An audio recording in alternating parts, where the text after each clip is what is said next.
Will Hunting. Le scaphandre et le papier. Adaptation. Alors du coup, ce qu'on peut faire, c'est on peut faire The Mask. Trop vert. Eh ben, je sais pas, alors je sais pas de quel film parler. Moi, je sais.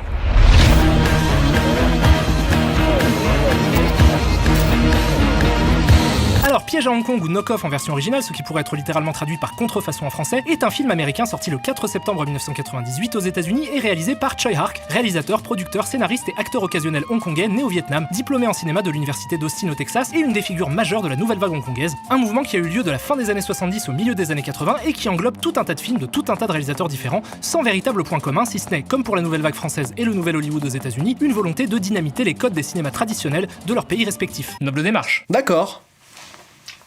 Bonjour.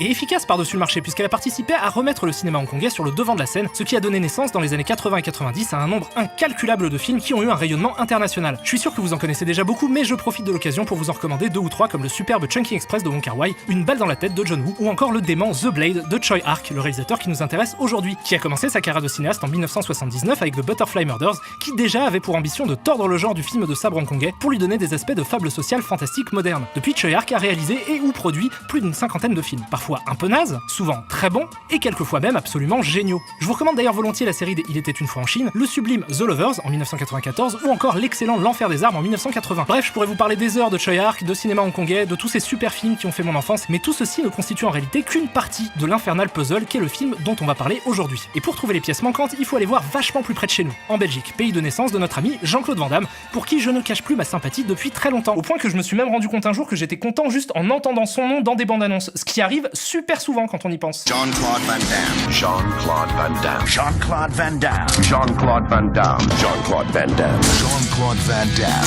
Jean-Claude Van Damme. Jean-Claude Van Damme. Jean-Claude Van Damme. Jean-Claude Van Damme. Jean-Claude Van Damme. Van Damme. Jean-Claude Van Damme.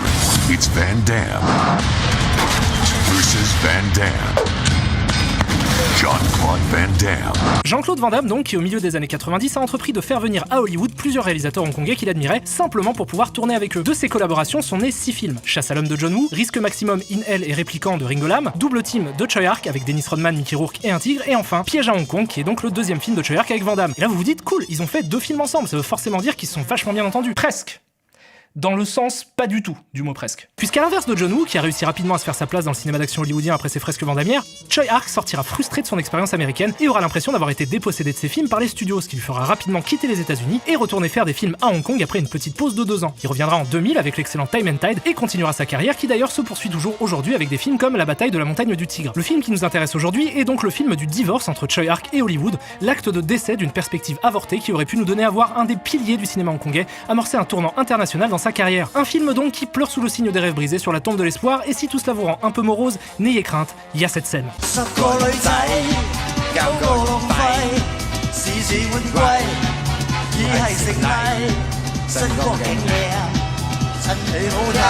Qui est un remède imparable à toute forme de déprime. Un décès dans la famille? Un coin de table dans le genou? Donc, Piège à Hong Kong se déroule à Hong Kong évidemment en 1997, quelques jours avant la rétrocession de Hong Kong à la Chine par le Royaume-Uni, après 150 ans de pouvoir dicté par des Occidentaux et marquant la fin de l'Empire britannique. Et c'est dans ce contexte troublé et incertain que nous sommes présentés au héros de notre histoire, Marcus Ray, représentant commercial pour la marque de jeans V6, interprété par Jean-Claude Van Damme, qui bosse avec son bon ami Tommy Hendrix, interprété lui par Rob Schneider, acteur à la filmographie existante. Oui. Donc au départ, on suit le quotidien de ces 2 gars-là qui consistent à gérer leur commerce pas très consciencieusement étant donné qu'une partie de leur stock est constituée de produits de contrefaçon et que Marcus a l'air de traîner avec des gens pas super recommandables comme son ami de longue date, Eddie, dont le cousin est un mafieux local. Bang bang. Voilà, ça, c'est le postulat de départ. Petite course de pouce-pouce? Allez. Ouais, donc il se passe ça, il y a cette course de pouce-pouce, ce qui est... Bon, surprenant, hein, mais surtout illégal et super dangereux parce que personne dans la ville n'a été prévenu, alors que ça a l'air d'être un gros événement quand même, c'est assez ouf. Ok, pardon, pause. Une petite seconde. Est-ce que Rob Schneider vient de fouetter le cul de Jean-Claude Van Damme avec une anguille? Allez, bouge là, fais ton cul, allez, secoue-toi. Alors je sais que la blague du camoulox a déjà beaucoup été faite, mais il y a Rob Schneider qui fouette le cul de Jean-Claude Van Damme dans une course de pouce-pouce. Mais arrête! Revenons à la course donc où Marcus se débrouille plutôt bien au départ, mais malheureusement des méchants russes surgissent de nulle part et kidnappent et assassinent Eddie, l'ami de Marcus, qui participait aussi à la course. Donc Van Damme étant Van Damme, il poursuit les méchants russes et les accroche en pouce-pouce, ce qui au final cause perte et fracas dans une épicerie. S'ensuit une bagarre entre Van Damme et les Russes, au terme de laquelle on comprend que ce n'est pas Eddie qui a été tué, mais un sosie qu'Eddie utilisait pour tricher au pouce-pouce. Et en plus de tout ça, ils se font remonter les bretelles par leur supérieur hiérarchique pour avoir livré des jeans contrefaits. Un joyeux bordel donc qui gagne encore en complexité quand on apprend, et attention tenez-vous bien, c'est la révélation la plus chelou du monde, que Rob Schneider est un agent infiltré de la CIA qui bosse pour ce mec-là, joué par Paul Sorvino, qui lui enquête donc sur la mafia russe. Un twist plutôt surprenant qui provoque chez Van Damme une incontrôlable passion pour les avions, et quelques scènes d'action plus tard, il comprend que ces deux problèmes sont liés, puisque le plan des Russes est de cacher des nanobombes dans tout un tas de produits de contrefaçon, dont les jeans qu'il vend, des nanobombes qui font des flammes vertes. Exactement comme cet incroyable briquet Euro 2016, regardez, sans trucage. Et ainsi de faire chanter les superpuissances mondiales en leur demandant 100 millions de dollars tous les mois. Des chiffres complètement aléatoires pour un plan de méchant qui l'est tout autant, mais qui pour aboutir a dû passer par Eddie, le pote de Marcus qui devait se charger de cacher les nanobombes dans les produits de contrefaçon, mais qui, quand il a compris le plan des méchants, a choisi de se débarrasser des bombes, ce qui fait que les Russes veulent se venger.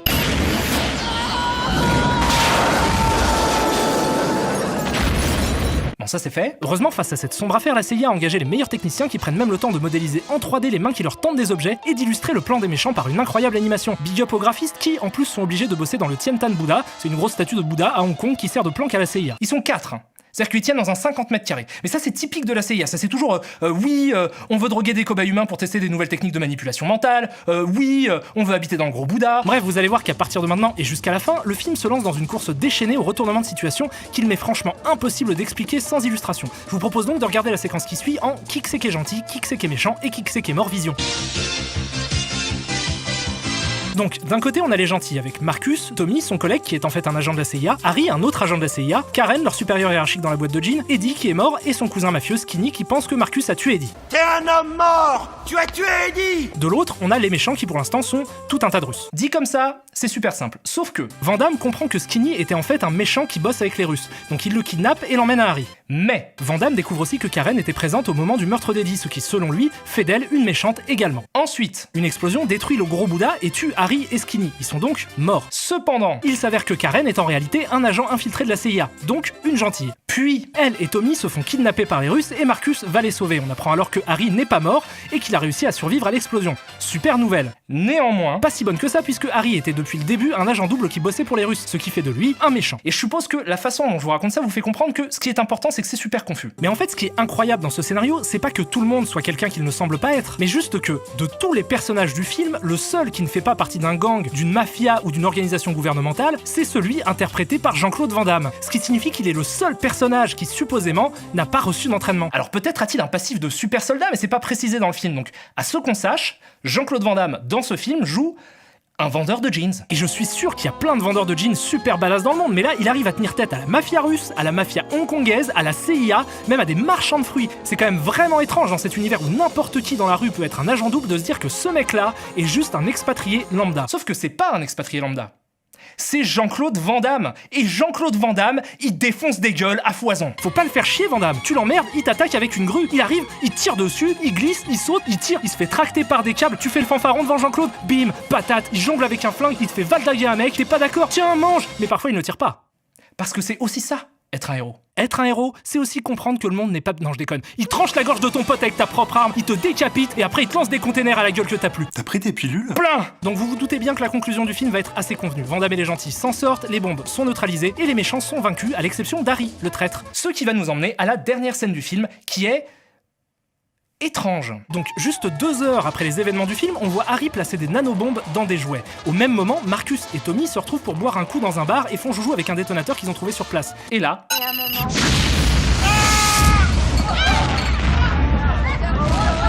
À ta place, je laisserai courir. On n'est pas doué en électronique. Wesh!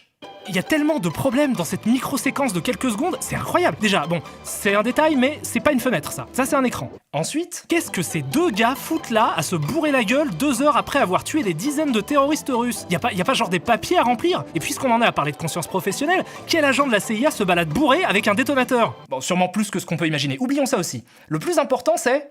qu'est-ce que c'est que cette réaction? Je laisserai courir, on n'est pas doué en électronique. Parce que là, c'est pas juste étrange, c'est dérangeant. Déjà parce qu'il faut être complètement con pour pas faire le lien entre le fait qu'ils viennent d'appuyer sur un détonateur et l'explosion, une explosion verte, et surtout parce que, même si ça n'avait rien à voir, il y a quand même une énorme explosion chez le voisin. C'est qu'il faut faire quelque chose, surtout si on est de la CIA. Faut pas juste rester là, à boire des coups devant la télé. Mais il s'arrête pas en plus. Mais vous êtes des gens mauvais, ma parole, mais c'est pas possible. Fermez vos gueules. Ok, stop, on arrête ce calvaire, le film est fini. Vous en avez pensé quoi? Nul.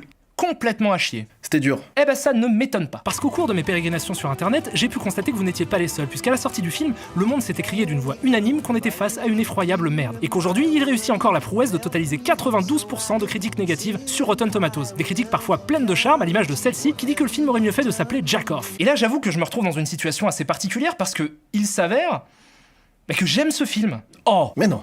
tu me dégoûtes.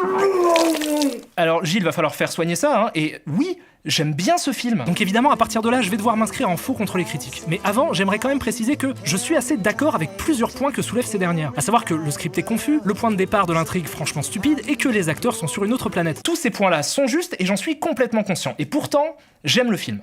Pourquoi? Essayons d'abord de le resituer dans son contexte. Comme je le disais au début, Piège à Hong Kong est le second film américain de Tsui Hark, le premier étant Double Team en 1997, déjà avec Van Damme. Et ce qu'il faut bien comprendre, c'est qu'en 1997, Tsui Hark avait déjà derrière lui presque 20 ans de carrière à Hong Kong et une trentaine de films réalisés, sans compter ceux qu'il a produits et ou écrits. Bref, c'était une superstar. Mais la superstar d'une industrie sur le déclin, puisqu'au milieu des années 90, le cinéma hongkongais sort de son âge d'or et amorce une longue chute libre. Le nombre de films produits par an descend drastiquement et les spectateurs se dirigent progressivement vers des grosses productions américaines. Si bien qu'au final, entre 1992 et 1999, le chiffre d'affaires de l'industrie passe de 1,2 milliard de dollars hongkongais à 345 millions. La faute à plusieurs facteurs divers et variés, comme la crise économique asiatique de 1997, l'augmentation du prix des tickets ou encore le développement du piratage des films en Asie du Sud-Est. Donc déjà, c'est une époque pas facile. Mais en plus de ça, le contexte politique rend les choses encore plus compliquées. Car à l'approche de la rétrocession de Hong Kong à la Chine, plusieurs stars hongkongaises décident de partir pour les États-Unis. Alors, je sais pas exactement s'il y a un lien direct entre leur départ et la rétrocession, mais les dates collent, et il existait à l'époque une réelle crainte de beaucoup de Hongkongais quant à l'avenir de la future ex-colonie, qui redoutait un régime chinois trop répressif. Bref, que ce soit lié ou pas, on a vu quelques réalisateurs hongkongais partir vers l'Occident. Et selon moi, ces départs sont symptomatiques d'un large processus d'appropriation culturelle qui a vu Hollywood siphonner littéralement le cinéma d'action hongkongais, de ses audaces formelles à ses chorégraphies. C'est pas du tout une critique parce que ça, en vrai, tous les pays le font, et le cinéma hongkongais de cette époque-là, bien évidemment, était inspiré de cinéastes étrangers aussi. Par contre, dès lors qu'il s'agit de faire venir des gens, les choses deviennent compliquées, parce que les films ne sont pas faits de la même manière selon le pays dans lequel on se trouve. Et bien souvent, quand Hollywood fait appel à un réalisateur étranger, ils s'attendent à engager un technicien salarié qui va répondre à une commande, ce qui fait qu'on se retrouve très souvent dans des situations absurdes où s'affrontent deux mantras. D'un côté, les studios qui disent au réalisateur « fais ce qu'on veut que tu fasses en y mettant ta patte », et de l'autre, le réalisateur qui répond « si vous voulez voir ma patte, faut me laisser faire ce que je veux ». Alors parfois, on trouve un point d'équilibre et ça fonctionne, comme pour John Woo qui ne retournera en Chine qu'en 2008 pour les Trois Royaumes. Mais dans le cas de Tsui Hark, la chose est plus délicate, parce que je rappelle qu'il est un très grand nom du cinéma hongkongais avec derrière lui une carrière d'auteur. Et évidemment, c'est quelqu'un qui n'a pas l'habitude qu'on lui dise quoi faire. De ces mésententes ressort Double Team, qui est donc un échec critique et commercial retentissant, qui ressemble à n'importe quel autre film d'action à la con de cette époque-là, et où il ne reste de l'esthétique de Tsui Hark que quelques vagues tics de mise en scène au service d'une histoire cliché et d'acteurs à la ramasse, malgré quelques répliques à la poésie certaine. Dis-moi, t'es coiffé par qui? Achille ou Zavata? Le dernier qui s'est foutu de mes cheveux, je lui ai carré la tête dans le cul jusqu'au poumon. Ta vie sexuelle, j'en ai rien à cirer. Bref, le naufrage de Double Team aurait pu suffire à entériner l'incompatibilité des ambitions de Tsui Hark et de la réalité d'Hollywood, mais il s'avère qu'un autre film naîtra de cette alliance contre nature. Alors, est-ce que ça vient d'une initiative personnelle ou est-ce qu'il était simplement tenu par contrat de faire un autre film? J'en sais rien. Mais le fait est qu'il remet le couvert quelques années plus tard. Voilà, ça c'était pour resituer un peu le contexte. Dans cette situation, on aurait pu imaginer que Tsui Hark allait se contenter de proposer un petit film d'action tranquille, sans grandes ambitions dans la lignée de Double Team et mettre tout ça derrière lui. Sauf que c'est pas du tout ce qu'il va faire. Et c'est pour ça que ce film m'intéresse autant. Parce qu'au lieu de faire un Double Team bis, il décide de faire deux choses. Premièrement, se venger. Et c'est un truc qu'on ressent très tôt, le film est à charge contre Hollywood. Et pour démontrer ça, il faut que j'arrête d'utiliser son titre français. Donc, en version originale, le film s'appelle Knock-Off, ce qui signifie contrefaçon. Et je vais pouvoir rebondir sur une critique négative que j'ai lue, et qui dit que jamais un film n'avait aussi bien porté son nom que Knock-Off. Et ben encore une fois, je suis d'accord avec ça. En fait, ce que je crois comprendre du film, c'est que pour exprimer sa vengeresse fureur, il utilise ce scénario débile de vendeur de jeans explosifs. C'est pas bien, les gens ils veulent pas d'explosifs dans leur jeans. Ça dépend qui, mon vieux. Comme une métaphore pour tirer à vue sur le cinéma d'action américain, et lui renvoie au visage propage le cliché qui consiste à dire que les Hongkongais sont les rois de la contrefaçon. Hong Kong, c'est un peu la contrefaçon ville. C'est vrai, il copie tout, de Benetton à Fila jusqu'au Puma. En pointant du doigt que le cinéma d'action américain est lui-même une contrefaçon qui tente vainement d'imiter ce qui se faisait à Hong Kong. Ce qui fait que le film a une dimension presque parodique et qu'il se moque régulièrement de lui-même en adoptant un ton qui alterne entre le sérieux nanardesque et l'humour burlesque. On peut voir ça aussi dans la façon dont il traite les personnages des expatriés complètement à côté de la plaque. Parce que c'est un salopard et qu'il fait probablement partie d'un ting chinois. Tu veux dire Tong? Ting, c'est une boisson. Qui d'ailleurs, accessoirement, cause d'effroyables dégâts à la ville de Hong Kong. Continue, ça n'a rien à foutre! Avec une nonchalance sociopathique. Mais écoutez, mais c'est pas ça, non, mais les salons de massage de Hong Kong traversent une très mauvaise passe en ce moment, vous voyez? Moi je trouve ça normal d'aider toutes ces étudiantes. Et ça lui permet aussi de se moquer de Van Damme, avec qui ça se serait mal passé sur Double Team, en le mettant dans des situations absurdes et ridicules, et en rappelant que lui, comme les autres, est un faux. Tu es le roi de la contrefaçon. C'est pour ça que le scénario est rempli de retournements de situation sur l'identité des personnages, parce qu'ils sont tous des contrefaçons, comme le film est une contrefaçon. Et ça, c'est une thèse qu'on peut argumenter avec des répliques du film qui prennent un autre sens dès lors qu'on essaie de se souvenir de son titre. Il y a plusieurs exemples comme ça dans le film, mais je trouve que le plus probant c'est sa dernière réplique et les paroles de la chanson du générique de fin qui suit. La chanson s'appelle It's a Knockoff du groupe Sparks. Un film d'action où on transpire pas, j'appelle pas ça un film d'action, moi. Ouais, on cuit là-dedans.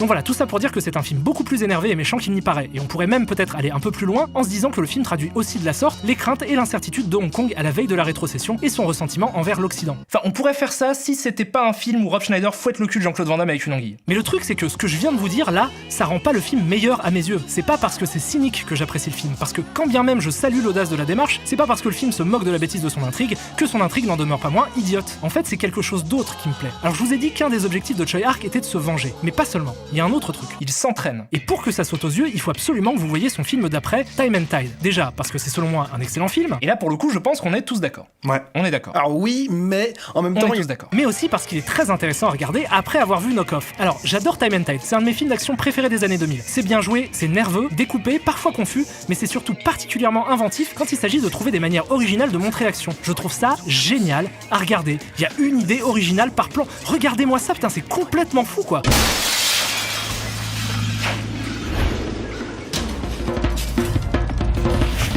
Tenez, on va faire un truc. Essayons de comparer une séquence de Double Team avec une séquence de Time and Tide. Voyons d'abord comment Choi Ark filme une explosion dans Double Team.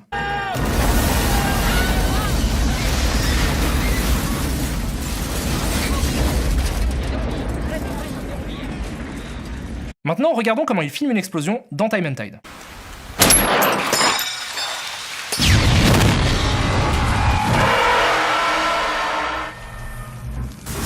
Regardons même une autre explosion dans Time and Tide, pour les gourmands.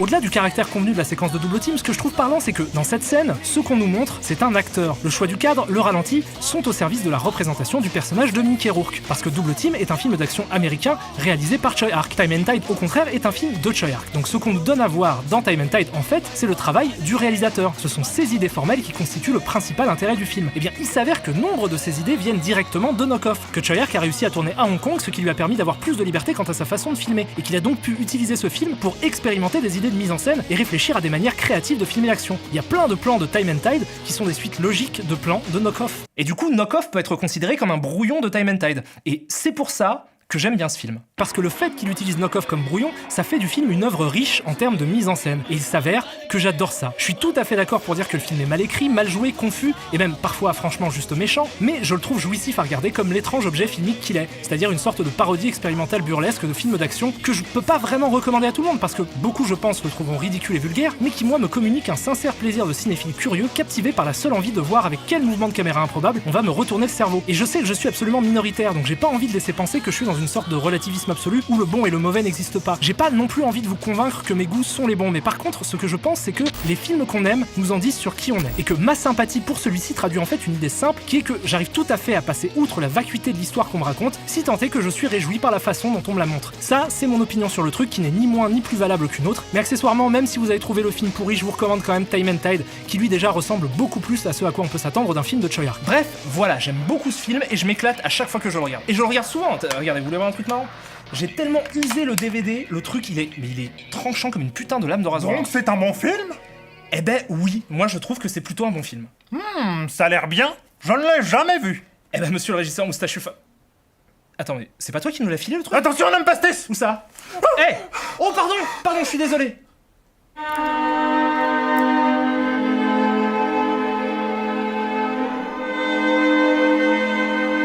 Gilles, attrape!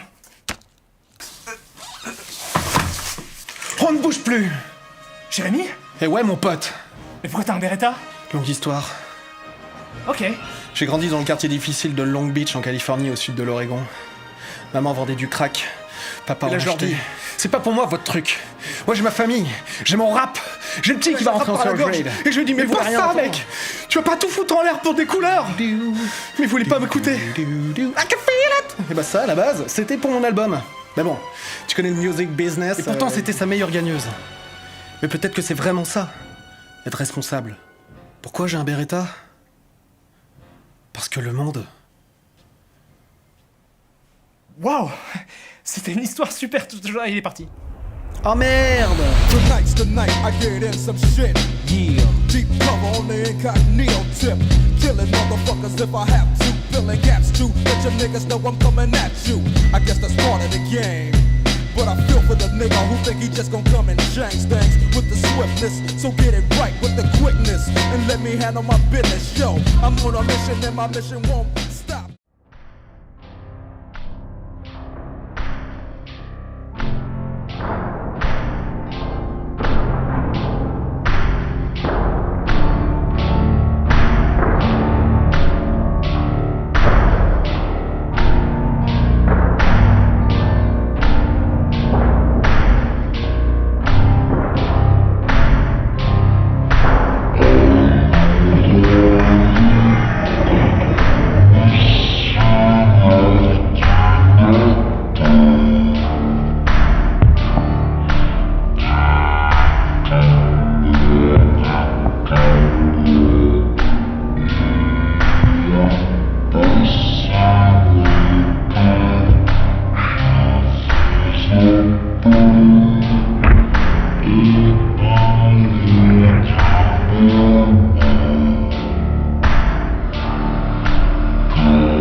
Adaptation.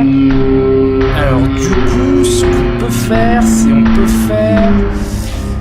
on peut faire The Mask. Trop vert. Eh ben, je sais pas. Alors je sais pas de quel film parler. Moi, je sais.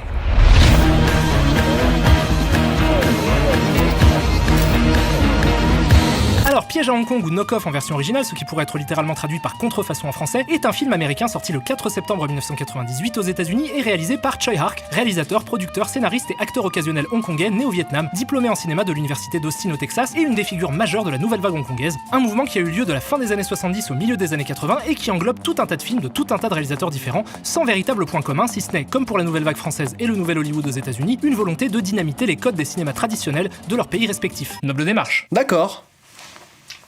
Bonjour. Et efficace par-dessus le marché puisqu'elle a participé à remettre le cinéma hongkongais sur le devant de la scène, ce qui a donné naissance dans les années 80 et 90 à un nombre incalculable de films qui ont eu un rayonnement international. Je suis sûr que vous en connaissez déjà beaucoup, mais je profite de l'occasion pour vous en recommander 2 ou 3 comme le superbe Chungking Express de Wong Kar-wai, Une balle dans la tête de John Woo ou encore le dément The Blade de Choi Ark, le réalisateur qui nous intéresse aujourd'hui, qui a commencé sa carrière de cinéaste en 1979 avec The Butterfly Murders, qui déjà avait pour ambition de tordre le genre du film de sabre hongkongais pour lui donner des aspects de fable sociale fantastique moderne. Depuis, Choi Ark a réalisé et ou produit plus d'une cinquantaine de films, parfois un peu nazes, souvent très bons, et quelquefois même absolument géniaux. Je vous recommande d'ailleurs volontiers la série des Il était une fois en Chine, le sublime The Lovers en 1994, ou encore l'excellent L'Enfer des Armes en 1980. Bref, je pourrais vous parler des heures de Choi Ark, de cinéma hongkongais, de tous ces super films qui ont fait mon enfance, mais tout ceci ne constitue en réalité qu'une partie de l'infernal puzzle qu'est le film dont on va parler aujourd'hui. Et pour trouver les pièces manquantes, il faut aller voir vachement plus près de chez nous, en Belgique, pays de naissance de notre ami Jean-Claude Van Damme, pour qui je ne cache plus ma sympathie depuis très longtemps, au point que je me suis même rendu compte un jour que j'étais content juste en entendant son nom dans des bandes annonces, ce qui arrive super souvent quand on y pense. Jean-Claude Van Damme. Jean-Claude Van Damme. Jean-Claude Van Damme.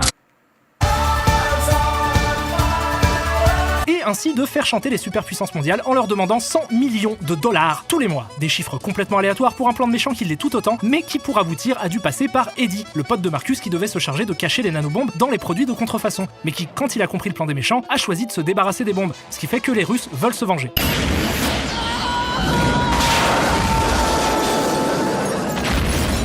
Ça c'est fait. Heureusement, face à cette sombre affaire, la CIA a engagé les meilleurs techniciens qui prennent même le temps de modéliser en 3D les mains qui leur tendent des objets et d'illustrer le plan des méchants par une incroyable animation. Big up aux graphistes qui, en plus, sont obligés de bosser dans le Tiantan Buddha, c'est une grosse statue de Bouddha à Hong Kong qui sert de planque à la CIA. Ils sont 4. C'est-à-dire qu'ils tiennent dans un 50 mètres carrés. Mais ça, c'est typique de la CIA. Ça, c'est toujours on veut droguer des cobayes humains pour tester des nouvelles techniques de manipulation mentale. On veut habiter dans le gros Bouddha. Bref, vous allez voir qu'à partir de maintenant et jusqu'à la fin, le film se lance dans une course déchaînée au retournement de situation qu'il m'est franchement impossible d'expliquer sans illustration. Je vous propose donc de regarder la séquence qui suit en qui que c'est qui est gentil, qui que c'est qui est méchant et qui que c'est qui est mort vision. Donc, d'un côté, on a les gentils, avec Marcus, Tommy, son collègue qui est en fait un agent de la CIA, Harry, un autre agent de la CIA, Karen, leur supérieur hiérarchique dans la boîte de jeans, Eddie qui est mort, et son cousin mafieux Skinny qui pense que Marcus a tué Eddie. T'es un homme mort! Tu as tué Eddie! De l'autre, on a les méchants qui pour l'instant sont tout un tas de Russes. Dit comme ça, c'est super simple. Sauf que Van Damme comprend que Skinny était en fait un méchant qui bosse avec les Russes, donc il le kidnappe et l'emmène à Harry. Mais Van Damme découvre aussi que Karen était présente au moment du meurtre d'Eddie, ce qui selon lui fait d'elle une méchante également. Ensuite, une explosion détruit le gros Bouddha et tue Harry et Skinny. Ils sont donc morts. Cependant, il s'avère que Karen est en réalité un agent infiltré de la CIA, donc une gentille. Puis, elle et Tommy se font kidnapper par les Russes et Marcus va les sauver. On apprend alors que Harry n'est pas mort et qu'il a réussi à survivre à l'explosion. Super nouvelle. Néanmoins, pas si bonne que ça puisque Harry était depuis le début un agent double qui bossait pour les Russes, ce qui fait de lui un méchant. Et je suppose que la façon dont je vous raconte ça vous fait comprendre que ce qui est important c'est que c'est super confus. Mais en fait, ce qui est incroyable dans ce scénario, c'est pas que tout le monde soit quelqu'un qu'il ne semble pas être, mais juste que, de tous les personnages du film, le seul qui ne fait pas partie d'un gang, d'une mafia ou d'une organisation gouvernementale, c'est celui interprété par Jean-Claude Van Damme. Ce qui signifie qu'il est le seul personnage qui, supposément, n'a pas reçu d'entraînement. Alors peut-être a-t-il un passif de super soldat, mais c'est pas précisé dans le film. Donc, à ce qu'on sache, Jean-Claude Van Damme, dans ce film, joue un vendeur de jeans. Et je suis sûr qu'il y a plein de vendeurs de jeans super badass dans le monde, mais là, il arrive à tenir tête à la mafia russe, à la mafia hongkongaise, à la CIA, même à des marchands de fruits. C'est quand même vraiment étrange dans cet univers où n'importe qui dans la rue peut être un agent double de se dire que ce mec-là est juste un expatrié lambda. Sauf que c'est pas un expatrié lambda. C'est Jean-Claude Van Damme. Et Jean-Claude Van Damme, il défonce des gueules à foison. Faut pas le faire chier, Van Damme. Tu l'emmerdes, il t'attaque avec une grue. Il arrive, il tire dessus, il glisse, il saute, il tire, il se fait tracter par des câbles. Tu fais le fanfaron devant Jean-Claude, bim, patate, il jongle avec un flingue, il te fait valdaguer un mec, t'es pas d'accord, tiens, mange. Mais parfois, il ne tire pas. Parce que c'est aussi ça, être un héros. Être un héros, c'est aussi comprendre que le monde n'est pas... Non, je déconne. Il tranche la gorge de ton pote avec ta propre arme, il te décapite, et après il te lance des containers à la gueule que t'as plus. T'as pris tes pilules? Plein. Donc vous vous doutez bien que la conclusion du film va être assez convenue. Van Damme et les gentils s'en sortent, les bombes sont neutralisées, et les méchants sont vaincus, à l'exception d'Harry, le traître. Ce qui va nous emmener à la dernière scène du film, qui est...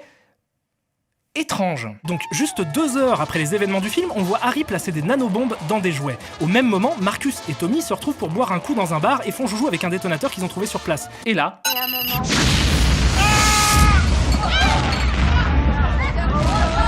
À ta place, je laisserai courir. On n'est pas doué en électronique. Wesh!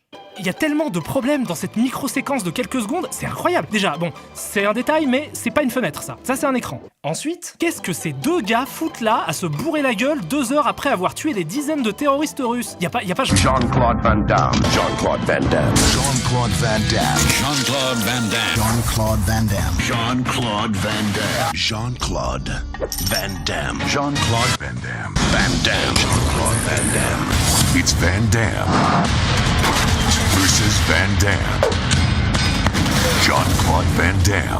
Jean-Claude Van Damme, donc, qui au milieu des années 90 a entrepris de faire venir à Hollywood plusieurs réalisateurs hongkongais qu'il admirait, simplement pour pouvoir tourner avec eux. De ces collaborations sont nés 6 films. Chasse à l'homme de John Woo, Risque maximum in Hell et Répliquant de Ringo Lam, Double Team de Choi Ark avec Dennis Rodman, Mickey Rourke et un tigre, et enfin Piège à Hong Kong, qui est donc le 2e film de Choi Ark avec Van Damme. Et là vous vous dites, cool, ils ont fait 2 films ensemble, ça veut forcément dire qu'ils se sont vachement bien entendus. Presque. Dans le sens pas du tout du mot presque. Puisqu'à l'inverse de John Woo, qui a réussi rapidement à se faire sa place dans le cinéma d'action hollywoodien après ses fresques vandamières, Choi Ark sortira frustré de son expérience américaine et aura l'impression d'avoir été dépossédé de ses films par les studios, ce qui lui fera rapidement quitter les États-Unis et retourner faire des films à Hong Kong après une petite pause de 2 ans. Il reviendra en 2000 avec l'excellent Time and Tide et continuera sa carrière qui d'ailleurs se poursuit toujours aujourd'hui avec des films comme La bataille de la montagne du Tigre. Le film qui nous intéresse aujourd'hui est donc le film du divorce entre Choi Ark et Hollywood, l'acte de décès d'une perspective avortée qui aurait pu nous donner à voir un des piliers du cinéma hongkongais amorcer un tournant international dans sa carrière. Un film donc qui pleure sous le signe des rêves brisés sur la tombe de l'espoir, et si tout cela vous rend un peu morose, n'ayez crainte, il y a cette scène.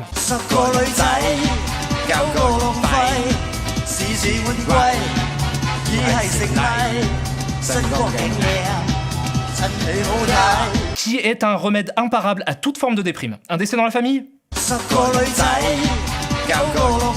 Un coin de table dans le genou? Donc, Piège à Hong Kong se déroule à Hong Kong évidemment en 1997, quelques jours avant la rétrocession de Hong Kong à la Chine par le Royaume-Uni, après 150 ans de pouvoir dicté par des Occidentaux et marquant la fin de l'Empire britannique. Et c'est dans ce contexte troublé et incertain que nous sommes présentés au héros de notre histoire, Marcus Ray, représentant commercial pour la marque de jeans V6, interprété par Jean-Claude Van Damme, qui bosse avec son bon ami Tommy Hendrix, interprété lui par Rob Schneider, acteur à la filmographie existante. Oui. Donc au départ, on suit le quotidien de ces deux gars-là qui consistent à gérer leur commerce pas très consciencieusement, étant donné qu'une partie de leur stock est constituée de produits de contrefaçon et que Marcus a l'air de traîner avec des gens pas super recommandables, comme son ami de longue date, Eddie, dont le cousin est un mafieux local. Dang dang. Voilà, ça, c'est le postulat de départ. Petite course de pouce-pouce? Allez. Ouais, donc il se passe ça, il y a cette course de pouce-pouce, ce qui est... Bon, surprenant, hein, mais surtout illégal et super dangereux parce que personne dans la ville n'a été prévenu, alors que ça a l'air d'être un gros événement quand même, c'est assez ouf. Ok, pardon, pause. Une petite seconde. Est-ce que Rob Schneider vient de fouetter le cul de Jean-Claude Van Damme avec une anguille? Allez, bouge-la, peut-on tuer les secours-toi. Alors je sais que la blague du camoulox a déjà beaucoup été faite, mais il y a Rob Schneider qui fouette le cul de Jean-Claude Van Damme dans une course de pouce-pouce.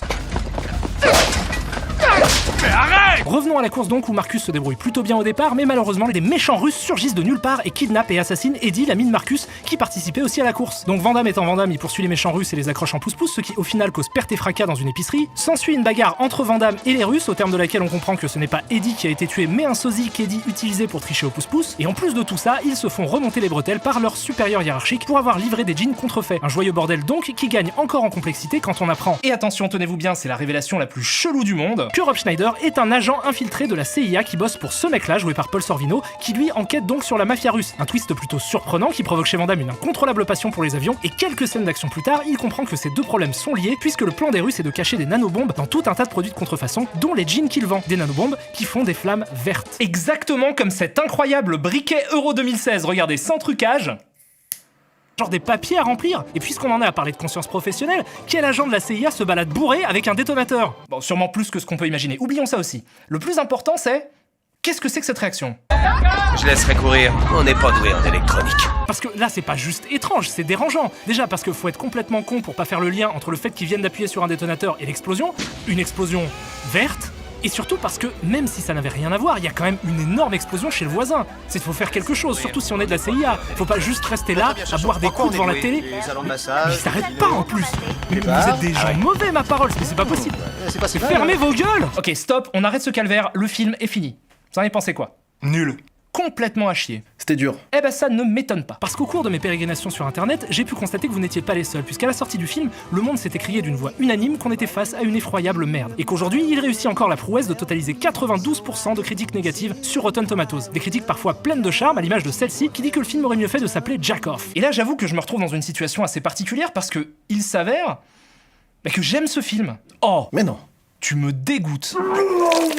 Alors Gilles, va falloir faire soigner ça, hein, et oui, j'aime bien ce film. Donc évidemment, à partir de là, je vais devoir m'inscrire en faux contre les critiques. Mais avant, j'aimerais quand même préciser que je suis assez d'accord avec plusieurs points que soulèvent ces dernières. À savoir que le script est confus, le point de départ de l'intrigue franchement stupide, et que les acteurs sont sur une autre planète. Tous ces points-là sont justes, et j'en suis complètement conscient. Et pourtant, j'aime le film. Pourquoi ? Essayons d'abord de le resituer dans son contexte. Comme je le disais au début, Piège à Hong Kong est le second film américain de Tsui Hark, le premier étant Double Team en 1997, déjà avec Van Damme. Et ce qu'il faut bien comprendre, c'est qu'en 1997, Tsui Hark avait déjà derrière lui presque 20 ans de carrière à Hong Kong et une trentaine de films réalisés, sans compter ceux qu'il a produits et ou écrits. Bref, c'était une superstar. Mais la superstar d'une industrie sur le déclin, puisqu'au milieu des années 90, le cinéma hongkongais sort de son âge d'or et amorce une longue chute libre. Le nombre de films produits par an descend drastiquement et les spectateurs se dirigent progressivement vers des grosses productions américaines. Si bien qu'au final, entre 1992 et 1999, le chiffre d'affaires de l'industrie passe de 1,2 milliard de dollars hongkongais à 345 millions. La faute à plusieurs facteurs divers et variés, comme la crise économique asiatique de 1997, l'augmentation du prix des tickets ou encore le développement du piratage des films en Asie du Sud-Est. Donc déjà, c'est une époque pas facile. Mais en plus de ça, le contexte politique rend les choses encore plus compliquées, car à l'approche de la rétrocession de Hong Kong à la Chine, plusieurs stars hongkongaises décident de partir pour les États-Unis. Alors, je sais pas exactement s'il y a un lien direct entre leur départ et la rétrocession, mais les dates collent, et il existait à l'époque une réelle crainte de beaucoup de Hongkongais quant à l'avenir de la future ex-colonie, qui redoutait un régime chinois trop répressif. Bref, que ce soit lié ou pas, on a vu quelques réalisateurs hongkongais partir vers l'Occident. Et selon moi, ces départs sont symptomatiques d'un large processus d'appropriation culturelle qui a vu Hollywood siphonner littéralement le cinéma d'action hongkongais, de ses audaces formelles à ses chorégraphies. C'est pas du tout une critique parce que ça, en vrai, tous les pays le font, et le cinéma hongkongais de cette époque-là, bien évidemment, était inspiré de cinéastes étrangers aussi. Par contre, dès lors qu'il s'agit de faire venir des gens, les choses deviennent compliquées, parce que les films ne sont pas faits de la même manière selon le pays dans lequel on se trouve. Et bien souvent, quand Hollywood fait appel à un réalisateur étranger, ils s'attendent à engager un technicien salarié qui va répondre à une commande. Ce qui fait qu'on se retrouve très souvent dans des situations absurdes où s'affrontent deux mantras. D'un côté, les studios qui disent au réalisateur « fais ce qu'on veut que tu fasses en y mettant ta patte », et de l'autre, le réalisateur qui répond « si vous voulez voir ma patte, faut me laisser faire ce que je veux ». Alors parfois, on trouve un point d'équilibre et ça fonctionne, comme pour John Woo qui ne retournera en Chine qu'en 2008 pour les Trois Royaumes. Mais dans le cas de Tsui Hark, la chose est plus délicate, parce que je rappelle qu'il est un très grand nom du cinéma hongkongais avec derrière lui une carrière d'auteur. Et évidemment, c'est quelqu'un qui n'a pas l'habitude qu'on lui dise quoi faire. De ces mésententes ressort Double Team, qui est donc un échec critique et commercial retentissant, qui ressemble à n'importe quel autre film d'action à la con de cette époque-là, et où il ne reste de l'esthétique de Tsui Hark que quelques vagues tics de mise en scène au service d'une histoire cliché et d'acteurs à la ramasse, malgré quelques répliques à la poésie certaine. Dis-moi, t'es coiffé par qui? Achille ou Zavata? Le dernier qui s'est foutu de mes cheveux, je lui ai carré la tête dans le cul jusqu'au poumon. Ta vie sexuelle, j'en ai rien à cirer. Bref, le naufrage de Double Team aurait pu suffire à entériner l'incompatibilité des ambitions de Tsui Hark et de la réalité d'Hollywood, mais il s'avère qu'un autre film naîtra de cette alliance contre nature. Alors, est-ce que ça vient d'une initiative personnelle ou est-ce qu'il était simplement tenu par contrat de faire un autre film? J'en sais rien. Mais le fait est qu'il remet le couvert quelques années plus tard. Voilà, ça c'était pour resituer un peu le contexte. Dans cette situation, on aurait pu imaginer que Tsui Hark allait se contenter de proposer un petit film d'action tranquille, sans grandes ambitions dans la lignée de Double Team et mettre tout ça derrière lui. Sauf que c'est pas du tout ce qu'il va faire. Et c'est pour ça que ce film m'intéresse autant. Parce qu'au lieu de faire un Double Team bis, il décide de faire deux choses. Premièrement, se venger. Et c'est un truc qu'on ressent très tôt, le film est à charge contre Hollywood. Et pour démontrer ça, il faut que j'arrête d'utiliser son titre français. Donc, en version originale, le film s'appelle Knock-Off, ce qui signifie contrefaçon. Et je vais pouvoir rebondir sur une critique négative que j'ai lue, et qui dit que jamais un film n'avait aussi bien porté son nom que Knock-Off. Et ben encore une fois, je suis d'accord avec ça. En fait, ce que je crois comprendre du film, c'est que pour exprimer sa vengeresse fureur, il utilise ce scénario débile de vendeur de jeans explosifs. C'est pas bien, les gens ils veulent pas d'explosifs dans leur jeans. Eh oh, ça dépend qui, mon vieux. Comme une métaphore pour tirer à vue sur le cinéma d'action américain, et lui renvoie au visage le cliché qui consiste à dire que les Hongkongais sont les rois de la contrefaçon. Hong Kong, c'est un peu la contrefaçon ville. C'est vrai, il copie tout, de Benetton à Fila jusqu'au Puma. En pointant du doigt que le cinéma d'action américain est lui-même une contrefaçon qui tente vainement d'imiter ce qui se faisait à Hong Kong. Ce qui fait que le film a une dimension presque parodique et qu'il se moque régulièrement de lui-même en adoptant un ton qui alterne entre le sérieux nanardesque et l'humour burlesque. On peut voir ça aussi dans la façon dont il traite les personnages des expatriés complètement à côté de la plaque. Parce que c'est un salopard et qu'il fait probablement partie d'un ting chinois. Tu veux dire Tong? Ting, c'est une boisson. Qui d'ailleurs, accessoirement, cause d'effroyables dégâts à la ville de Hong Kong. Continue, ça n'a rien à foutre! Avec une nonchalance sociopathique. Mais écoutez, mais c'est pas ça, non mais les salons de massage de Hong Kong traversent une très mauvaise passe en ce moment, vous voyez? Moi je trouve ça normal d'aider toutes ces étudiantes. Et ça lui permet aussi de se moquer de Van Damme, avec qui ça se serait mal passé sur Double Team, en le mettant dans des situations absurdes et ridicules, et en rappelant que lui, comme les autres, est un faux. Tu es le roi de la contrefaçon.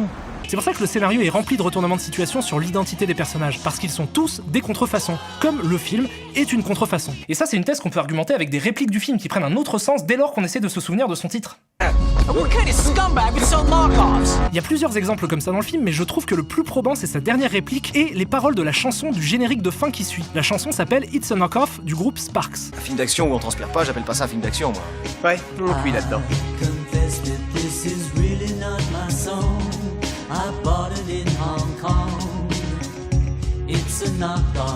Donc voilà, tout ça pour dire que c'est un film beaucoup plus énervé et méchant qu'il n'y paraît, et on pourrait même peut-être aller un peu plus loin en se disant que le film traduit aussi de la sorte les craintes et l'incertitude de Hong Kong à la veille de la rétrocession et son ressentiment envers l'Occident. Enfin, on pourrait faire ça si c'était pas un film où Rob Schneider fouette le cul de Jean-Claude Van Damme avec une anguille. Mais le truc c'est que ce que je viens de vous dire là, ça rend pas le film meilleur à mes yeux. C'est pas parce que c'est cynique que j'apprécie le film, parce que quand bien même je salue l'audace de la démarche, c'est pas parce que le film se moque de la bêtise de son intrigue que son intrigue n'en demeure pas moins idiote. En fait, c'est quelque chose d'autre qui me plaît. Alors je vous ai dit qu'un des objectifs de Choi Ark était de se venger, mais pas seulement. Il y a un autre truc. Il s'entraîne. Et pour que ça saute aux yeux, il faut absolument que vous voyiez son film d'après, Time and Tide. Déjà, parce que c'est selon moi un excellent film, et là pour le coup je pense qu'on est tous d'accord. Ouais. On est d'accord. Alors oui, mais en même On temps... est tous d'accord. Mais aussi parce qu'il est très intéressant à regarder après avoir vu Knock-Off. Alors, j'adore Time and Tide, c'est un de mes films d'action préférés des années 2000. C'est bien joué, c'est nerveux, découpé, parfois confus, mais c'est surtout particulièrement inventif quand il s'agit de trouver des manières originales de montrer l'action. Je trouve ça génial à regarder. Il y a une idée originale par plan. Regardez-moi ça, putain, c'est complètement fou quoi.